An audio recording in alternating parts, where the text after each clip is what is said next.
to arrest him because Nigeria need him. Then he will now go to court in Ghana and say, no, you can't let me go to Nigeria. They will kill me.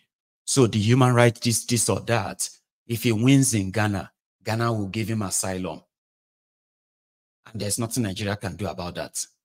But if he loses there, Ghana will just give him to Nigeria. Same thing in...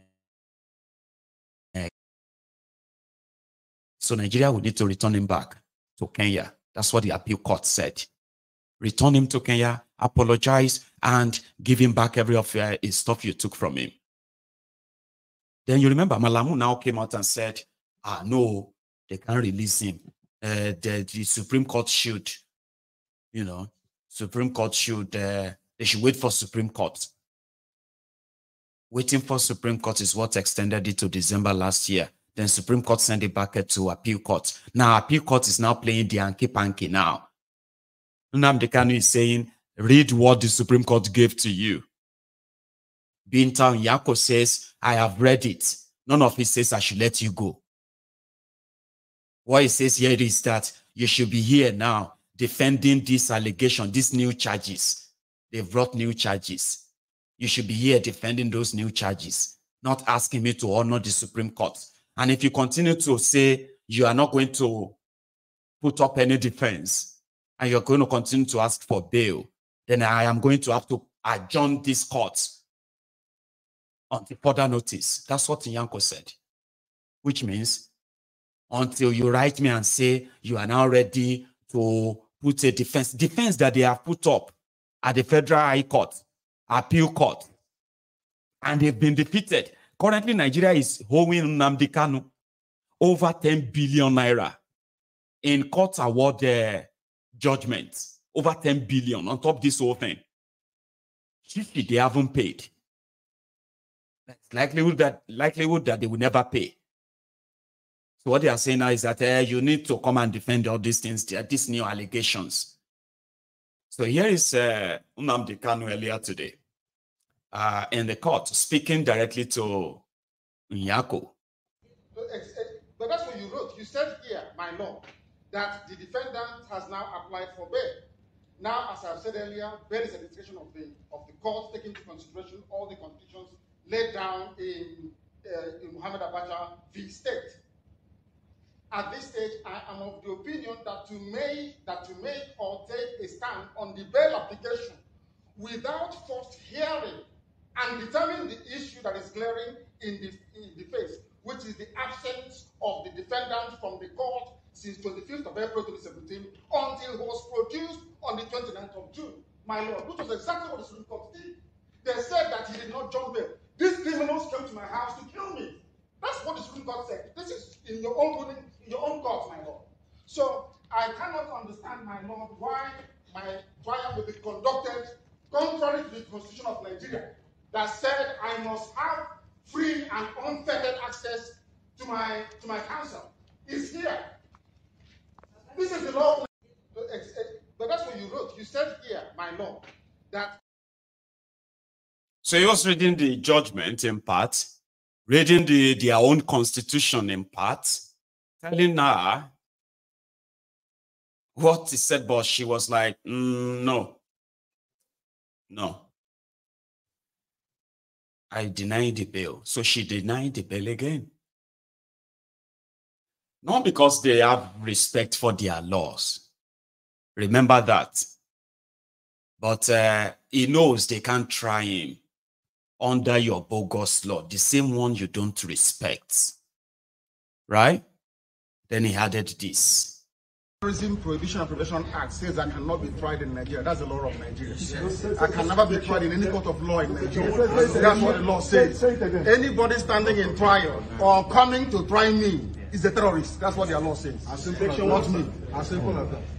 Section 2, subsection 3F of Terrorism Prevention and Prohibition Act. That's what it says. Any court considered to try me is committed an act of terrorism.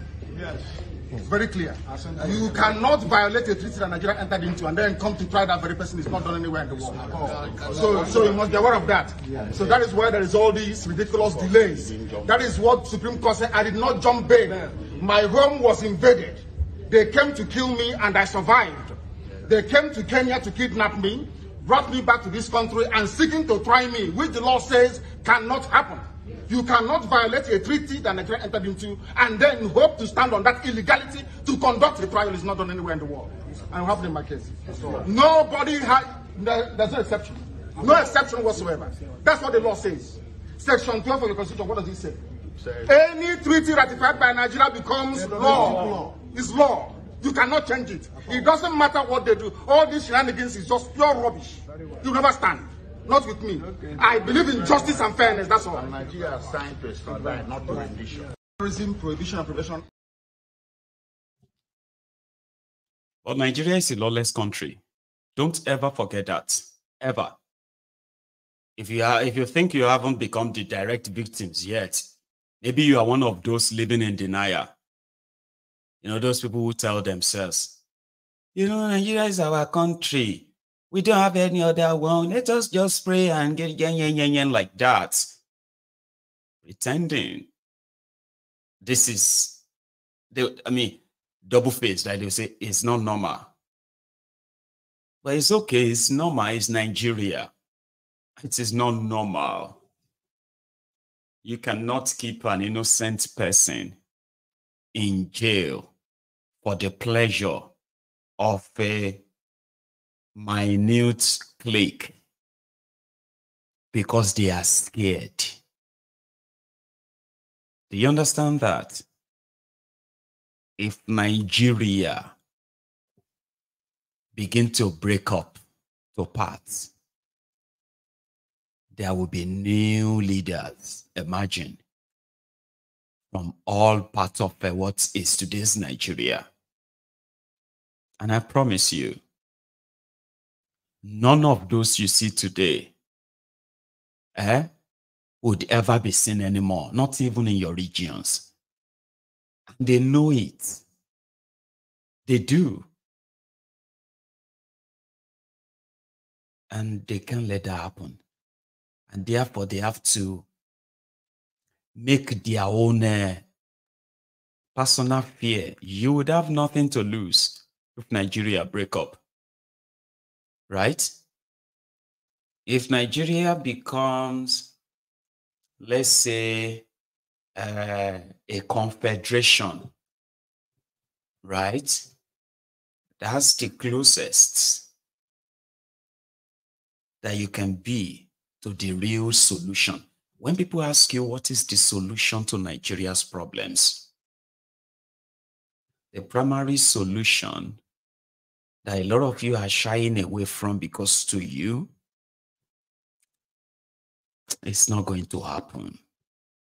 The primary solution is to actually ask all of us, you, me, everybody from everywhere, if we actually want to be part of this Nigeria and why. Would you like to answer that question? Isn't that something that, like, if you are given the opportunity, right? To choose between being part of Nigeria or having your own autonomous region, you know? Don't you think it's going to be like a great experience? So that for the first time,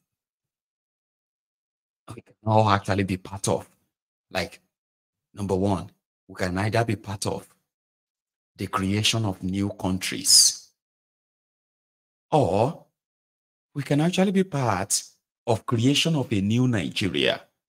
I'm using Nigeria because that's the name now. What about a confederation? If you are so scared of living alone, I am not afraid of living alone. Are you? Not living in no that way. I'm talking about, take a look at this contraption forced together. Okay? And then you realize that we are strange bedfellows. We've tried. But wouldn't you like that experience? So let's say a confederation. Confederation simply means if a group of people comes together and they say, we want Sharia, and the people living there says, fine, we want Sharia, then they have Sharia. If this other side says, we want Christianity as our religion, if the people says yes, go for it. I'm only using that as the primary one, that even if you are so too concerned, like everybody can actually live where it suits you and be a citizen of that part. That was how we began, right? So where each region can grow according to their own pace, no rush. Wouldn't you like that kind of experience? I mean, I don't know how to say that to you, but I would love that experience. Okay? I participated in the Ref 1 of Scotland. And it was so beautiful. It was like, it was a beautiful experience. The passion, the identity, the identity, they hold it so dear and kind of make me feel like, man, if to say Nigeria was a country, like the one that our forebearers were handed, the one that they handed it to our forebearers. So we would have had the Eastern region, Western region, and maybe a few other regions, instead of all these useless estates they created, which are just their little fiefdoms. So it's such, it's because they are so scared.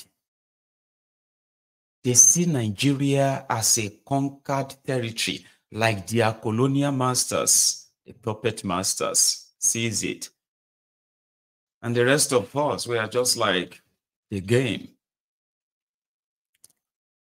So because they are scared of losing all they have stolen from you, from me, and others they plan to still steal from us, they started kind of dropping in, the minority group, the minority this.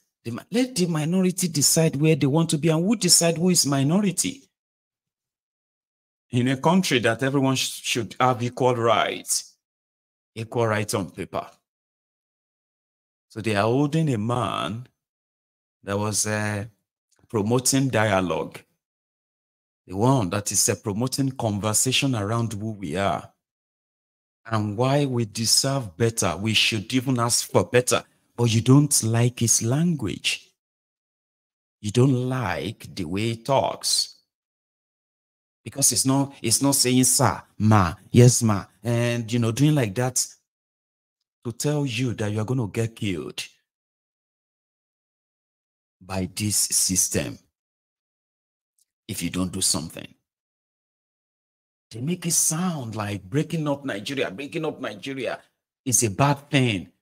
Is the unity of is the one Nigeria right now, is that a good thing? Apart from the fact that they are telling you that it's going to be good, it's going to be, it's just going to be better one day. Is it really good? Is this one Nigeria good to anybody? Is it? Of course not. But you dread the word break up without looking into it and say, break up into what? To who you are. I mean, Yoruba man, a Jebu man from Yoruba land. That is where I am. And that is what I see myself as. And in most places, that's what I want to be identified as. So I would love to have that choice. But they won't give me. That's something we all need to know. These guys who controls the courts, controls the police, controls this and that, they are not using them to protect you and me. They are using them to hunt you and I. that ever tries to ask for something different. That is what they don't want. But yet, they can't protect us. They can't provide for us. But they won't let us demand for anything better or have something better. So it's just like the whip. The whip and all that all the time. So you are concerned about the language somebody is using. You are concerned about how somebody talks.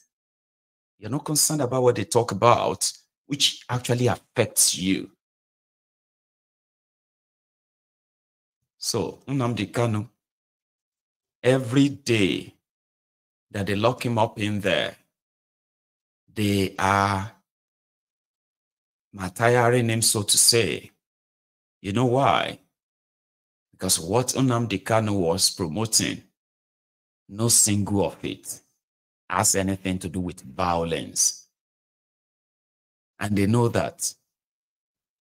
And that is why it has become so difficult, despite the fact that Buhari's government that was funding terrorists, pardoning them in the name of Operation Safe Corridor, thought he could push the agenda of calling the IPOB a terrorist organization to the rest of their friends all over the world. But he couldn't. He tried. Spent millions of dollars to seek legitimacy, validation for killing the Igbos. He never got it until he was ingloriously kind of eased out. So every day they keep him there because what he is asking for, if they had let him, it could have been one of the most wonderful moments for every one of you that identify as Nigerian. A beautiful moment to begin to actually question your history, your identity, and even the origin of this one Nigeria. And the moment you find out, well, you are going to ask for something better. One Nigeria wasn't put together because of you, because of me. It is put together for criminals. And if you can't be one of the ardent criminals who can break into their circle, then you join them. The rest of us will be in the trenches, receiving the lashes, the consequences of your actions. They don't have any plan of making Nigeria better. Not these guys. So when you look around and think of prisoners of conscience, Nnamdi Kanu is one. They've done their best to sponsor act of terrorism in eastern Nigeria, militarize the region, and they've managed to get a few of their governors to begin to allocate lands for the Fulani terrorists in eastern Nigeria. Imo State is building Ruga. Enugu is building Ruga. That actually cracked me up because I remember one person was like sending me a message. Okay. So they saw something on online and they were like, it was like, Mayegun, man, you need to wake the Yorubas up. Oh. You need to wake your people up. All these things that they are allowing Tinubu to do, see, the Fulanis are already taking over Yoruba land. I said, okay. Because all this nonsense, they cannot try it in Igbo land. I was like, okay. But if that makes you feel better, all right? But the fact on ground is that the weaklings among you, they have not only allowed the terrorists to kill the Igbos, okay, in Ebonyi, in Imo, as well as the recent, the recent one, Enugu. Not only that they have killed and kidnapped, yeah, there are two governors already building Ruga for Fulani. I'm not saying they go still, but say you can tell me that here, right? But the bottom line here is this. It is actually not a competition in this regard. We have weaklings, right, who are ready to do the bidding, right, of this Fulani terrorist, all for power. And keeping the likes of Nnamdi Kanu, as well as many people as they can grab and tag them terrorists, or tag them wherever they want to tag them, and lock them up. It's unfortunate, but a lot of us needs to know this. All of us are awaiting victims, and every of our own part is more or less like, if not gone, but almost. And the criminals who don't want you to have that chat, those ones who make you believe that if Nigeria break up, I don't know why you are afraid. I don't know why you will be worried. What do you think you are going to lose if Nigeria break up? Do you mind? Like, I actually really want to read the comment on this. Okay? Before we proceed. Brethren, those of you who believe in one Nigeria, don't know what you are benefiting, I may not know. Okay? But what do you think you are going to lose if Nigeria break up? What do you think you're going to lose? To me, nothing. Except the chain. That's the only thing I'm going to lose. You get that now? The mental slavery, the mental chain that has kept a lot of you so scared when you hear the word break it up. You're not losing anything. So what do you think you're going to lose? What do you stand to lose? If Nigeria break up. But if we break up, we will begin to kill ourselves. Who are those saying that to you in the first place? Who? The people that are keeping you inside this one Nigeria. The one that is like a chicken inside the cage. You see the chicken and the chicken owner. Have you seen the chicken owner?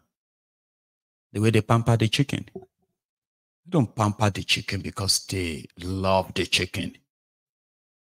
It's because they love the chicken.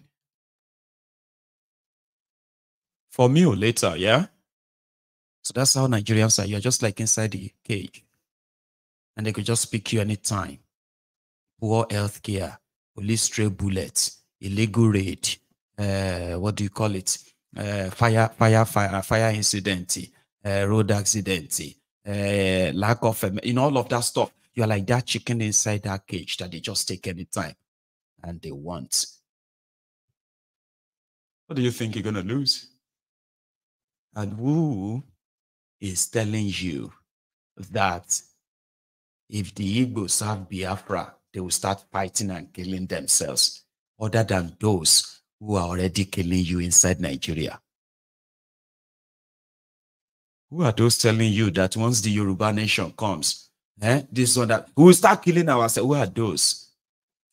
The slave masters and their humbled slaves that are already being stigmatized inside Nigeria, who are already drenching in the poverty of Nigeria.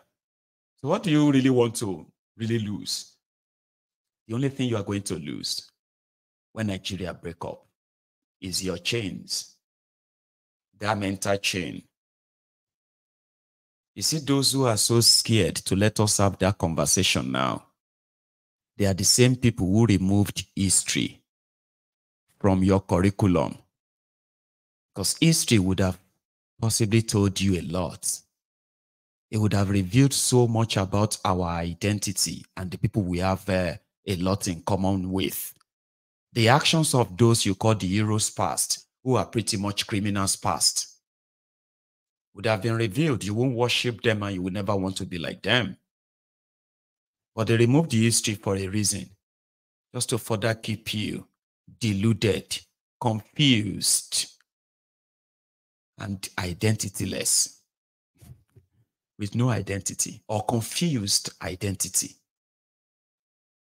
We must fight for our country. Which country? Which one? So we'll continue to demand, since they've managed to kidnap him, put him in their own instances within their this, right? So they could continue to run the illegality. But the table will turn, and the one day will be one day. You see, this conversation you don't want to have, right? This man will be the symbol of it. At least a lot of people have come around after realizing how they have been played, how they have been deceived, and how they expected the whole thing to turn out, but it's not. And they've come around, and they're now asking, why are you keeping him? Why they are keeping him?